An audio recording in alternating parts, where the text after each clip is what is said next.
जिस प्रकार शैवाल को पानी से कुछ हटा भी दिया जाए तो भी वह पानी को बिना ढके नहीं रहता, इसी प्रकार समझदार व्यक्ति भी ब्रह्मनिष्ठा से थोड़ा भी विमुख हो जाए तो माया फिर उसे लिप्त कर देती है। इस सूत्र में बहुत सी मूल्यवान बातें कही गई हैं, मूल्यवान ही नहीं मौलिक भी। अहंकार को पकड़ने से मुक्त हुआ मनुष्य ही आत्म स्वरूप को प्राप्त होता है। बड़ी गहरी बात इसमें है। अहंकार ने आपको नहीं पकड़ा हुआ है, आपने अहंकार को पकड़ा हुआ है।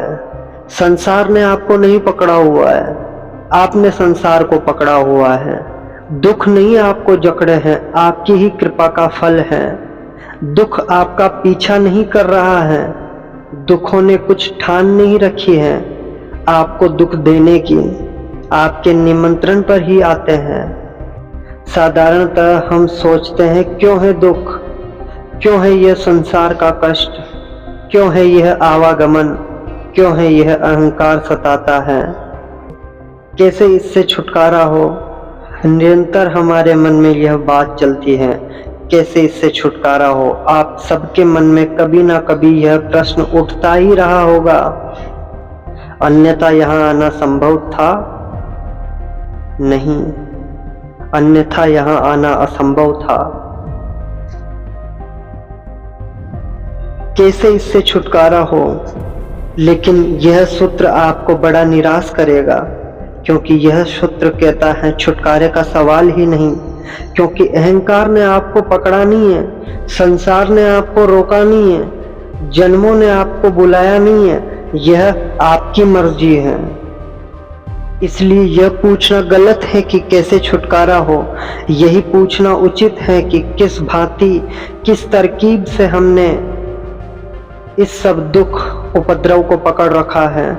छुटकारे का सवाल ही नहीं उठाना चाहिए, सवाल यही होना चाहिए कि कौन सी है हमारी व्यवस्था, कौन सा है हमारा ढंग कि हम दुख को पकड़ लेते हैं, कि हम दुख को पकड़ते ही चले जाते हैं, कि अपने ही हाथ से हम आरोपित करते चले जाते हैं और नए संसार और नए जन्म और नए जीवन वासना के नए नए विस्तार, नए आकाश हम कैसे निर्मित करते चले जाते हैं। इसे ही समझना जरूरी है। इससे बहुत अंतर्निहित अर्थ होंगे। इसका एक अर्थ तो यह होगा कि मोक्ष कोई ऐसी उपलब्धि नहीं है जो पाने को है, संसार जरूर खोने को है लेकिन मोक्ष पाने को नहीं है। अगर आप संसार को छोड़ने में राजी हो जाए तो मोक्ष पाया ही हुआ है। इसका यह अर्थ हुआ कि मुक्त तो आप हैं ही, बड़ी तरकीब से आप बंधन में पड़े हैं। कभी अगर देखा हो, तोतों को पकड़ते हैं जंगलों में, रस्सी बांध देते हैं, तोता रस्सी पर बैठता है, वजन से उल्टा लटक जाता है, रस्सी घूम जाती है, फिर तोता समझता है कि पकड़े गए। उल्टा लटका तोता समझता है कि पकड़े गए, बुरी तरह फंसे, पैर फंस गया, अब निकलना मुश्किल है। जोर से रस्सी को तोता ही पकड़े होता है, रस्सी बिल्कुल पकड़े नहीं होती। लेकिन तोते का मानना भी ठीक है कि जिस रस्सी ने उल्टा दिया, लटका दिया, जरूर पकड़े गए होंगे। वह लटका रहता है, वह हर तरह की कोशिश करता है कि सीधा हो जाऊं तो उड़ जाऊं, लेकिन सीधा वह हो नहीं सकता। सीधा होने का कोई उपाय नहीं है, रस्सी पर वह सीधा नहीं बैठ सकता। रस्सी है पतली और तोता है वजनी, वह कितने ही उपाय करे, बार बार चक्कर खाकर नीचे लटक जाएगा। जितने उपाय करेगा उतना भरोसा मजबूत होता जाएगा कि अब छूटना मुश्किल है। अगर वह चाहे तो उसी क्षण छोड़कर उड़ सकता है, लेकिन वह सीधे होने की कोशिश करता है। उल्टा ही अगर छोड़ दे तो अभी उड़ सकता है, क्योंकि रस्सी ने उसे पकड़ा नहीं है। लेकिन तोता कभी उल्टा उड़ा नहीं है, जब भी उड़ा है सीधा बैठा है, तब उड़ा है। उड़ने की उसे एक ही तरकीब पता है कि पहले दो पैर पर सीधे बैठ जाओ, फिर उड़ जाओ। वह सोचता है कि उड़ने का कोई अनिवार्य संबंध दो पैरों पर सीधे बैठने से है। उल्टा लटका हुआ तोता कैसे समझे कि मैं भी उड़ सकता हूँ। अभी और यहीं और कहीं भी मैं पकड़ा नहीं गया हूँ, लेकिन उल्टा लटके होने की वजह से यह भी उसे डर लगता है कि अगर छूट जाऊं तो ज़मीन पर गिरूं, हड्डी पसली चकनाचूर हो जाए।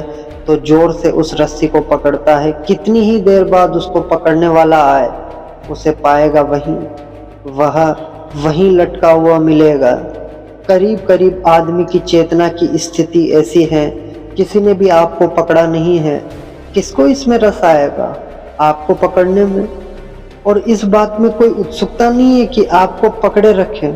प्रयोजन भी क्या है? आपको पकड़ रखने से जगत को मिलता भी क्या है? नहीं, किसी की कोई उत्सुकता आपको पकड़े रखने में नहीं है। आप पकड़े गए हैं अपने ही द्वारा।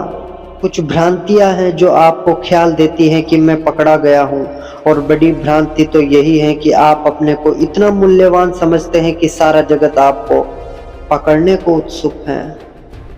यह भी अहंकार है कि सारे दुख आपकी तरफ ही चले आ रहे हैं।